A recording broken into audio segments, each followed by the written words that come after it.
Assalamualaikum warahmatullahi wabarakatuh. Saya pekerjaan Anda ini barokah. Kemudian yang terakhir saya beri ijazah tentang Al-Fatihah ya, karena ini surat yang populer.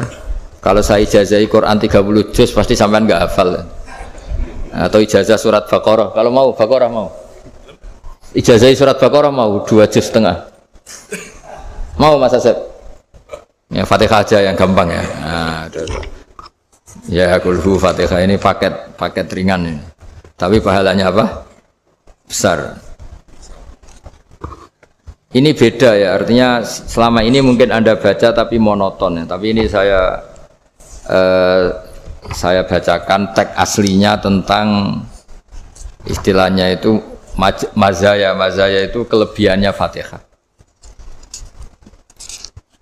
Saya baca Arabnya dulu, nanti ini terakhir ya, ijazah tadi kan saran-saran umum tentang sosial ya, pokoknya jadikan kebaikan itu punya nilai sosial yang baik lah.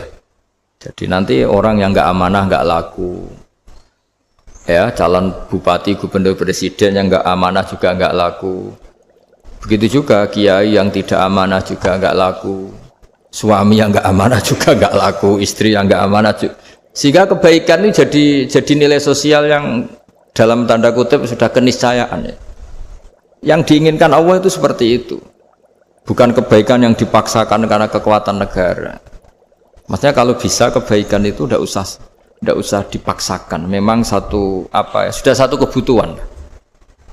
Tak cerita-cerita di negara maju itu, bahkan apapun jatuh itu nggak ada yang ngambil apa itu. Makanya gambarannya Mekah Medina kan gitu kan, barang jatuh nggak ada yang berani apa ngambil, itu saking sudah jadi sistem. Nah, sehingga banyak negara di Eropa itu yang sampai nggak punya tentara, nggak punya polisi karena kebaikan sudah.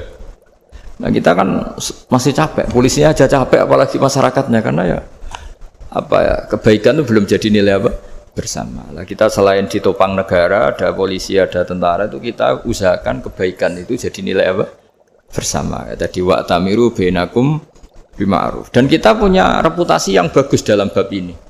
Saya masih ingat kecil saya itu yang jilbaban hanya keluarga kiai. Sekarang rata-rata masyarakat itu jilbaban. Dulu yang sekolah SMP, SMA itu jilbaban kadang dulu malah dilarang ya, harus sama seperti itu seragamnya. Sekarang sudah boleh. Dan nyaman. Lama-lama yang dapat simpatik ya yang pakai pakaian model tertutup seperti itu. Lama-lama gampangane cara wong golek mantu ya golek yang seperti itu daripada yang blodor. Lama-lama jadi nilai bersama. Ya ingin saya seperti itulah. Di terminal juga sama. Orang mau makan tuh cari warung yang kelihatan ada ayat kursinya, pakai jilbab, atau paling enggak dia enggak mungkin lah nyuguhkan yang tiren atau yang haram. Akan ada garansi sosial. Ada apa? Ada garansi apa? Sosial. Dengan penampilan yang soleh itu kan, masa iya nyuguhkan oplosan babi gitu misalnya itu. Jadi nilai sosial itu harus ya tadi harus benar-benar jadi nilai, sehingga negara biar gak capek-capek itu. Polisi juga gak capek kan, karena tugasnya corong Jawa mau ngawat-ngawati tok, tapi sudah tidak perlu tegang karena kebaikan sudah jadi nilai apa bersama. Ingat-ingat ya ayatnya tadi, wa'tamiru bainakum bima'ruf. Jadi kebaikan itu harus jadi nilai bersama. Iktimar itu menjadi urusan bersama. Makanya kalau kita rapat besar disebut apa? Muktamar. Muktamar itu urusan bersama.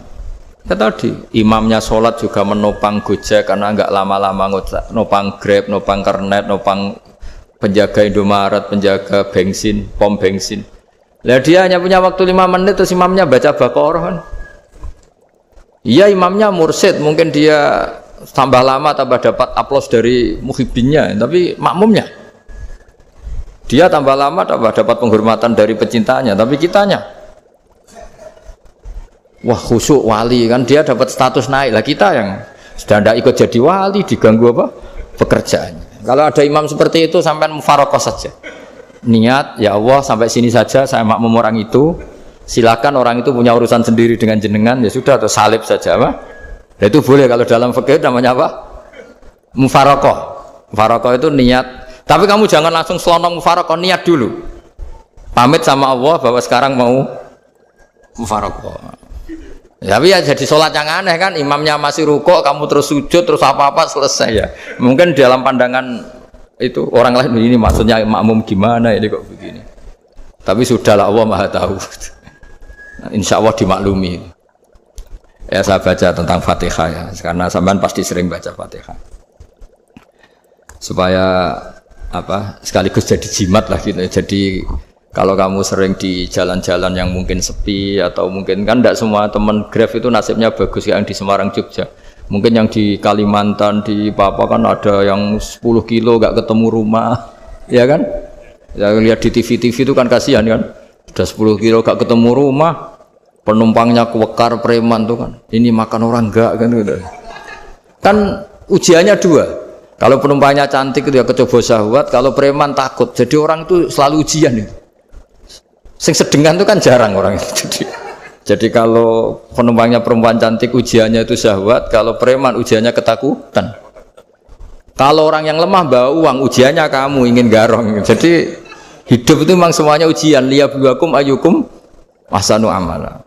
Makanya saya sering ditanya oleh teman-teman, Gus, nah ujiannya kenal wong wedok elek piye sama? Kenal wong ayu ujiannya syahwat, kenal wong elek ujiannya ngenyek. Itu sama-sama dosa. Syahwat ya dosa, ngenyek juga dosa. Welek keriting untune metu ya dosa ngomong gitu. Kadang-kadang orang berpikir enak kancanan wong elek gak dosa. Kata siapa kancanan wong elek itu ya dosa karena bawaannya ngenyek. Ngenyek itu menyepelekan itu. Makanya saya itu ya nggak mau berteman sampean. Nanti kan bawaannya ngenyek atau seneng ya tidak tahu. Ya sudah ada takdir saja kalau ketemu ya tak ulang ngaji gitu. Tapi ini ngaji terakhir, setelah ini ngaji biasa aja, tidak usah resmi gini. Ngaji kok resmi aneh. Pokoknya nanti suatu saat kalau pandemi sudah berlalu saya akan ngaji Rebone. Ini ngaji.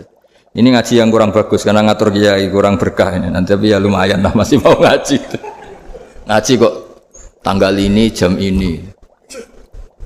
Sekarang suatu saat kamu tak panggil, Mas Wahyu datang ke sini jam ini tidak mesti bisa. Mungkin pas ada acara apa? Oh, maaf ke sini pas ngecek pas apa. Gitu.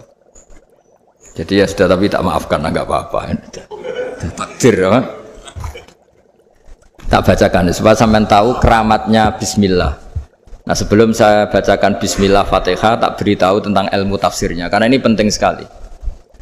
Fatihah itu dawuhnya Allah, tentu itu dawuhnya Allah. Saya ulang lagi itu kalam Allah. Tapi yang sudah diberikan kesampaian ke kita semua. Sehingga seakan-akan itu menjadi dawuhnya kita ke Allah.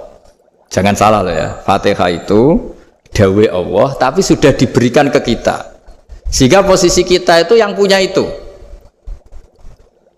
Nah, kenapa ini perlu dijelaskan? Karena nanti ada kalimat iyyaka na'budu wa iyyaka nasta'in. Kalau itu masih kalam Allah, berarti Allah ngomong ke kamu, ngendikan ke kamu, kepadamu aku menyembah. Masa Allah menyembah kamu?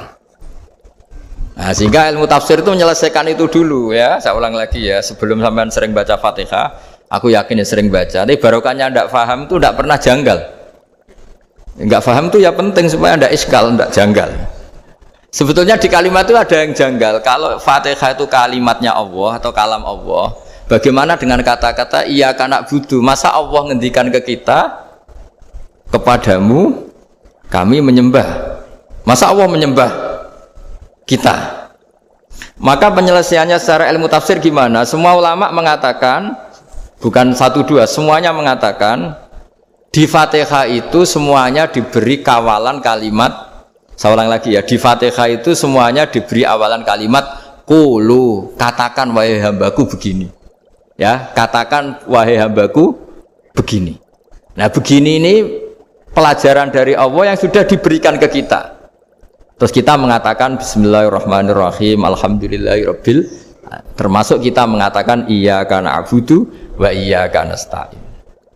Jangan bayangkan Allah ngendikan ke kita. Kalau Allah ngendikan kita berarti gini, hei wahyu ihdinas siratal mustaqim, tunjukkan saya jalan yang benar.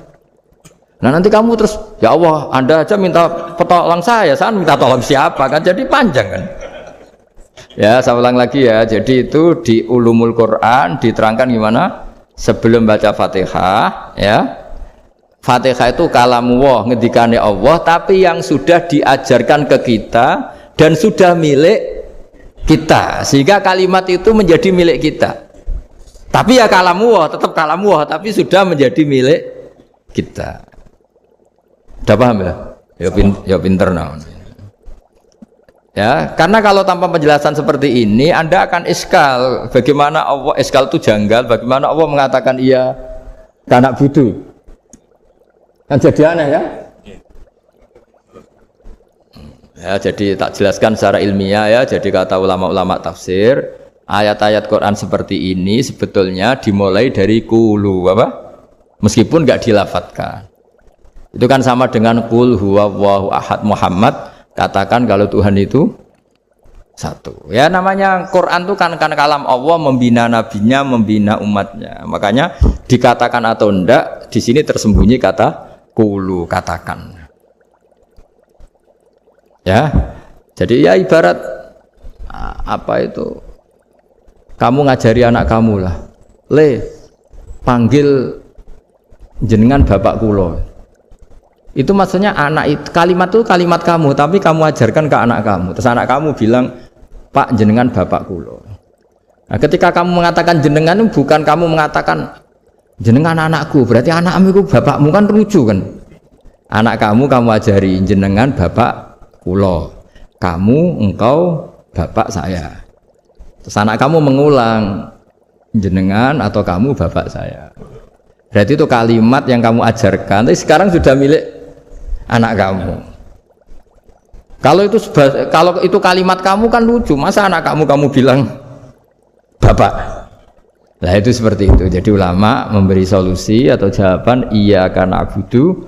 Iya itu sebelumnya ada kata-kata kulu, katakan wahai hambaku, hubungan kamu dengan saya adalah katakan iya karena abudu wa iya karena nasta'in. Terus hubungan kamu dengan saya katakan juga dalam doamu ihdinas siratal mustaqim. Jelas ya, jadi itu kalam Allah yang sudah milik kita karena diajarkan Allah untuk kita.